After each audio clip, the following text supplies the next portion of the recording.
Bienvenidos, bienvenidas a otro capítulo de Maldita Narrativa, vuestro podcast, tu podcast de comunicación corporativa, de comunicación para la marca personal, storytelling, storytelling y estructuras narrativas. Soy Elia Guardiola, la anfitriona de este espacio que me encanta compartir contigo. La semana pasada estaba hablando sobre la extraña obligación de responder bien cuando alguien te pregunta cómo estás. Hablábamos de la parte antropológica y de la evolución humana de la sociedad actual. Pero hoy voy con la segunda parte de este fascinante tema. Hay un detalle especialmente revelador en todo esto. Si preguntamos ¿cómo estás? Sin esperar necesariamente una respuesta sincera, ¿por qué seguimos haciéndolo? ¿Por qué una costumbre aparentemente tan poco eficiente ha sobrevivido durante generaciones y generaciones, culturas e idiomas?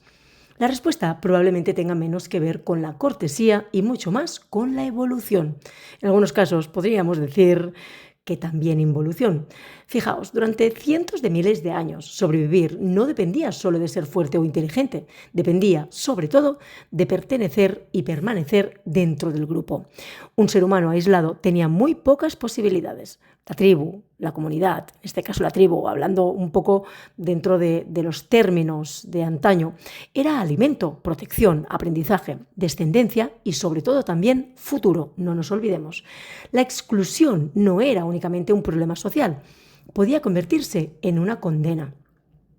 Eso hizo que nuestro cerebro desarrollara una sensibilidad extraordinaria para detectar cualquier señal relacionada con la aceptación o el rechazo. No necesitamos que alguien nos diga explícitamente ya no formas parte de nosotros.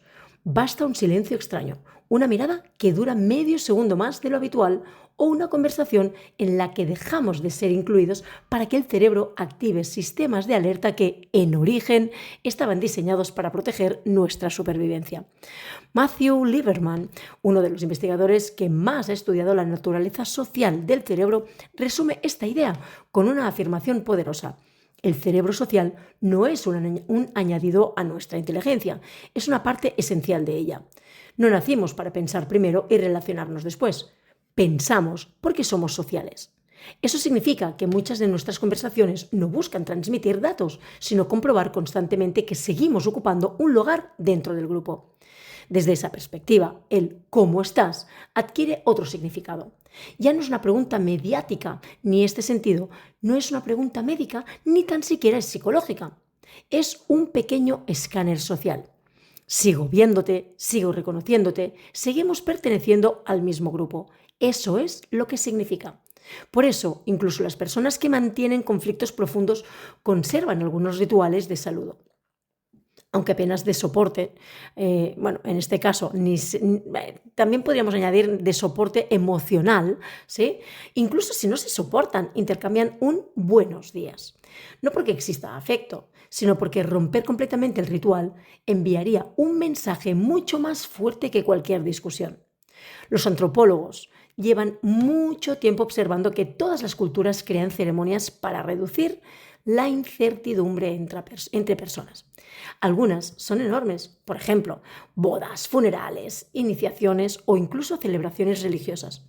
Otras son diminutas y apenas duran unos segundos. Dar la mano, sonreír, asentir con la cabeza, preguntar cómo está alguien. Son pequeñas ceremonias que mantienen funcionando la maquinaria invisible de la convivencia. El problema real es que aparece cuando confundimos el ritual con la relación. Fíjate qué curioso, porque no son la misma cosa. Vivimos rodeados de interacciones. Eso no significa que vivamos rodeados de encuentros. Podemos intercambiar 20 saludos durante una mañana y no sentirnos vistos por nadie. Podemos responder bien 40 veces en una semana mientras atravesamos el peor momento de nuestra vida.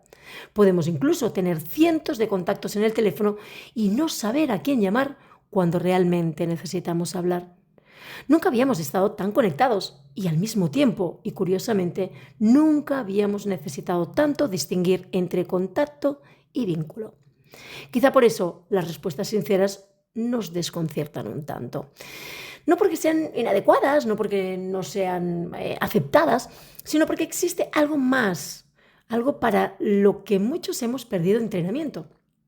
Permanecer en una conversación cuando deja de ser automática. Escuchar de verdad consume recursos. No te olvides de esto. Obliga a suspender durante unos minutos nuestro propio monólogo interior. Y esto para algunos es bastante fastidioso. Requiere tolerar silencios, incertidumbres y sobre todo también emociones que no controlamos. Es infinitamente más sencillo completar el ritual y seguir caminando. Aquí entra en juego otro fenómeno fascinante, la gestión de la imagen. El sociólogo Erving Goffman defendía que la vida cotidiana funciona, en muchos aspectos, como una presentación e incluso representación teatral. No porque seamos falsos, sino porque adaptamos constantemente nuestro comportamiento al escenario en el que nos encontramos. Seguro que lo has vivido. Piénsalo por un instante. Durante unos segundos piensa en situaciones que te recuerdan lo que acabo de contar. No hablamos igual con nuestra pareja que con un cliente, ni con un desconocido que con un amigo de la infancia. Todos administramos la impresión que producimos en los demás. Absolutamente todos. Eso incluye nuestras emociones. No mostramos todo lo que sentimos en cualquier contexto porque la convivencia sería imposible. Imagina un supermercado donde cada cliente expresara con absoluta transparencia todo lo que piensa, recuerda o teme mientras espera en la caja. La vida social sería caótica. Sería ya ni tan siquiera un caos ordenado, sería el orden caótico de la sociedad actual. Necesitamos filtros, pese a quien le pese. El problema aparece cuando esos filtros dejan de ser herramientas y se convierten en una identidad. Cuando ya no responden bien, cuando ya no respondemos bien, cuando ya no respondes bien para facilitar una interacción breve, sino porque hemos olvidado cómo responder de otra manera. Hay una diferencia enorme entre reservar una parte de uno mismo y no saber ya dónde quedó esa parte. En psicología existe un concepto muy interesante, las reglas de exhibición emocional.